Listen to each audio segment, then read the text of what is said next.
Hi guys, welcome to Learn Automation Online. இந்த வீடியோவில் நாம் லிசனர்ஸ் பற்றி பார்க்க போகிறோம். நீங்கள் ஒருவேளை டெஸ்ட் ஆட்டோமேஷனில் ஒர்க் பண்ணியிருந்தீங்க அப்படின்னா இந்த ரெக்குயர்மெண்ட் ரொம்பவே ஃபெமிலியராக இருக்கும். அதாவது இந்த பர்டிகுலர் டெஸ்ட் கேஸ் நடக்கிறதுக்கு முன்னாடி இல்லை ஒரு டெஸ்ட் கேஸ் நடக்கிறதுக்கு முன்னாடி இந்த விஷயம் நடக்கணும், அதுக்கு ப்ரீ ரெக்குயர்மெண்ட்டாக இது செட் ஆகிருக்கணும், இந்த டெஸ்ட் கேஸ் முடிஞ்சதுக்கப்புறம் இந்த விஷயம் நடக்கணும் அப்படின்னு ப்ரீ அண்ட் போஸ்ட் கண்டிஷன்ஸ் நமக்கு இருக்கும். கரெக்டாக? ஃபார் கிளாசிக்கல் எக்ஸாம்பிள் நம்ம சொல்லணும்னா TestNG எடுத்துக்கிறோன்னு வச்சுக்கோங்களேன். அதில் நமக்கு பிஃபோர் சூட்டில் ஆரம்பித்து before class, before method, before test, after class அப்படின்னு சொல்லிட்டு நிறைய அனோட்டேஷன்ஸ் இருக்குது. இது எல்லாமே நம்ம என்னன்னு சொல்லலாம்னா லிசனர்ஸ்ன்னு சொல்லலாம். அதாவது ஒரு டெஸ்ட் கேஸ் எக்ஸிக்யூஷன் அப்படியே லிசன் பண்ணிக்கிட்டே இருந்து இது வருது, இதுக்கப்புறம் நம்ம என்னென்னா இதை பண்ணணும், இதுக்கு முன்னாடி நம்ம இதை பண்ணணும் அப்படின்னு வேற ஒரு ஆக்ஷன்ஸ் தானாக ட்ரிகர் ஆகுது இல்லையா, அதை தான் நம்ம லிசனர்ஸ் அப்படின்னு சொல்லுவோம். ஸோ இந்த லிசனர்ஸ் கான்செப்ட் நமக்கு கேட்டலான் ஸ்டுடியோலையும் இருக்குது. ஸோ கேட்டலான் ஸ்டுடியோவில் நம்ம லிசனர்ஸை என்னென்னா ரொம்ப சிம்பிளாக யூஸ் பண்ணிக்கலாம். அது எப்படி அப்படிங்கிறது தான் இந்த வீடியோவில் பார்க்க போகிறோம். பட் அதுக்கு முன்னாடி டெஸ்ட் ஆட்டோமேஷன் கம்ப்ளீட்டாக உங்களுக்கு ஸ்க்ராட்ச்லேருந்து கற்றுக்கணும் அப்படின்னா இந்த கீழே டிஸ்கிரிப்ஷனில் இருக்கிற லிங்க்ஸ் எல்லாமே உங்களுக்கு பேசிக்ஸ்லேருந்து அட்வான்ஸ்டு வரைக்கும் தேவையான எல்லா டூல்ஸ் அண்ட் டெவாப்ஸ் பற்றின சம்மந்தப்பட்ட டூல்ஸ் இது எல்லாமே என்னென்னா ஒவ்வொன்றும் இருக்கும். கிட்டாக இருக்கட்டும், ஜென்கின்ஸாக இருக்கட்டும், ஜேமீட்டராக இருக்கட்டும், இந்த மாதிரி நிறைய டூல்ஸ் அண்ட் ஸ்க்ராட்ச்லேருந்து எல்லா டியூட்டோரியல்ஸுமே இருக்கும். நீங்கள் ஃபர்ஸ்ட் டைம் இங்கே வரீங்க அப்படின்னா கன்சிடர் சப்ஸ்கிரைபிங் அண்ட் ஃப்யூச்சரில் வர எல்லா டியூட்டோரியல்ஸையும் மறக்காமல் ரெகுலராக பார்க்குறதுக்கும் உங்களுக்கு அது ஹெல்ப்ஃபுல்லாக இருக்கும். சரியா? ஸோ டாபிக் உள்ள போகலாம்.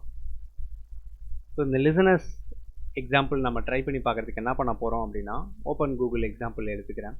அதில் நான் என்ன பண்ணுறேன் அப்படின்னா ஓப்பன் ப்ரௌசர். ஸோ சிம்பிள் ஆன விஷயந்தான், அதில் ஒன்றும் பண்ண போகிறது கிடையாது. அடுத்தது நேவிகேட் டு யூஆர்எல் அப்படின்ற ஒரு மெத்தட் கொடுத்துருக்கேன். இது வரைக்கும் நம்ம பார்த்த எக்ஸாம்பிள்ஸ்லாம் எப்படி பண்ணியிருப்போம்னா ஓப்பன் ப்ரௌசர்லேயே டேரெக்டாக நம்ம யூஆர்எல் கொடுத்துட்டாவே தட் ஷுட் பி ஃபைன். நமக்கு டேரெக்டாக யூஆர்எல் ஓப்பன் ஆகிடும். இதை நம்ம ஸ்ப்ளிட் பண்ணி எழுதுறதுனாலும் எழுதலாம். ஓப்பன் ப்ரௌசர் நம்ம என்ன ப்ரௌசர் சொல்கிறோமோ அதை மட்டும் ஓப்பன் பண்ணிவிடும். நேவிகேட் டு யூஆர்எல் அப்படிங்கிற மெத்தட் எந்த பர்டிகுலர் யூஆர்எலுக்கு போகணுமோ அந்த யூஆர்எலுக்கு நம்மளை கொண்டு போய்விடும்.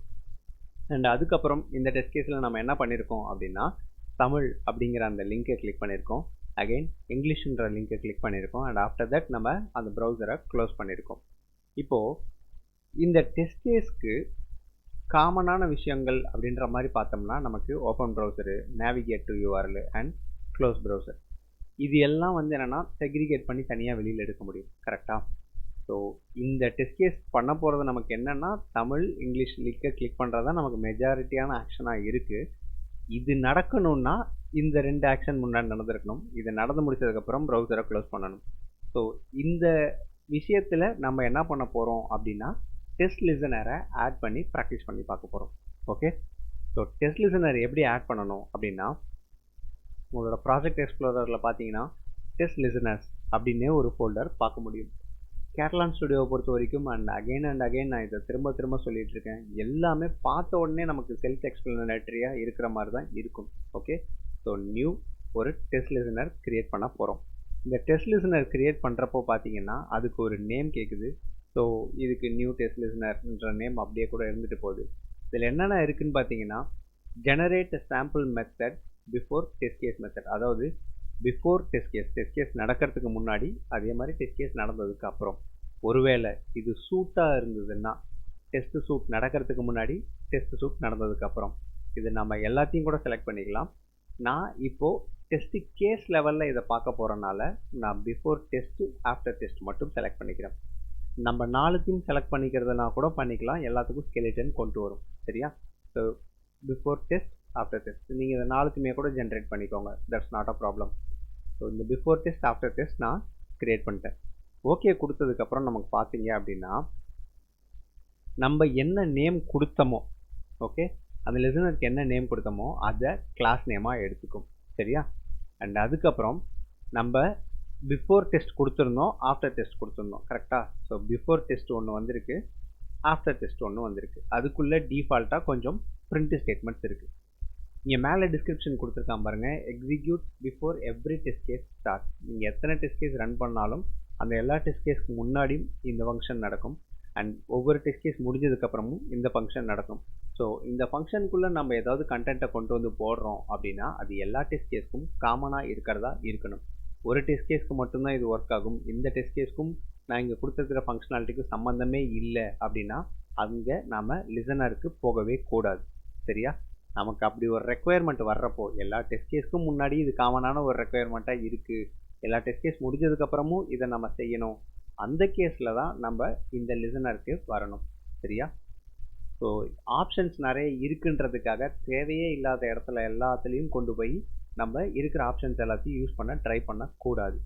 நீட் பேசிஸில் தான் நமக்கு எல்லாமே, நமக்கு தேவைப்படுற விஷயங்களை செஞ்சுக்கிறதுக்காக தான் இவ்வளோ ஆப்ஷன்ஸ் இருக்கே தவிர இவ்வளோ ஆப்ஷன்ஸ் இருக்குன்றதுக்காக நம்ம எல்லாத்தையும் செய்யணும்னு எந்த அவசியமும் இல்லை. சரியா? ஸோ இப்போ நான் இந்த பிஃபோர் இதில் நான் என்ன பண்ணுறேன் அப்படின்னா, எனக்கு அந்த open browser and navigate to URL இது ரெண்டுத்தையும் நான் காப்பி பண்ணி கொண்டு வந்து போட்டுக்கிறேன். சரியா? ஸோ ஸ்கிரிப்ட் மோடுக்கு வந்துட்டு open browser and navigate to URL இது ரெண்டுத்தையும் காப்பி பண்ணிவிட்டு பிஃபோர் டெஸ்ட் கேஸில் நான் போட்டுறேன். ஓகே.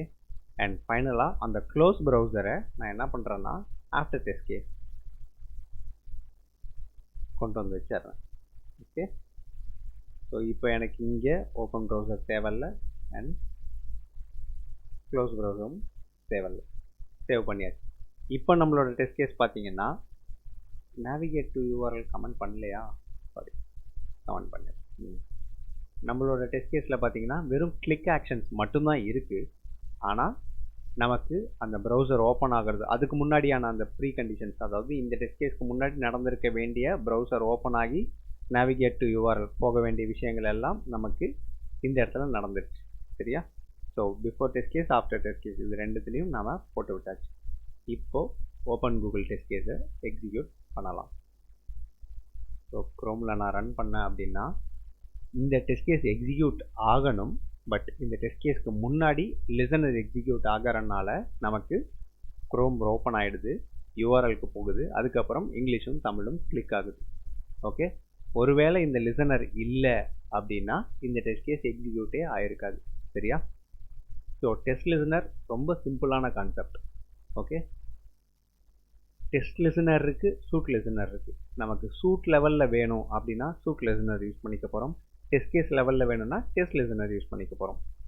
உங்களோட ப்ராஜெக்ட் ரெக்குயர்மெண்ட் நீடுக்கு தகுந்த மாதிரி இப்படி ஒரு ஆப்ஷன் இருக்குது அப்படிங்கிறத தெரியப்படுத்துறதுக்காக தான் இந்த வீடியோ. ஓகே. மற்றபடி இதில் கஷ்டமான விஷயம்லாம் எதுவும் கிடையாது. ஓகேவா? ஸோ இந்த வீடியோஸ் எல்லாம் உங்களுக்கு பிடிச்சிருந்தது அப்படின்னா மறக்காமல் உங்கள் ஃப்ரெண்ட்ஸுக்கும் ஷேர் பண்ணுங்கள், நான் உங்களையும் சப்ஸ்கிரைப் பண்ண சொல்லுங்கள். சியர்ஸ்.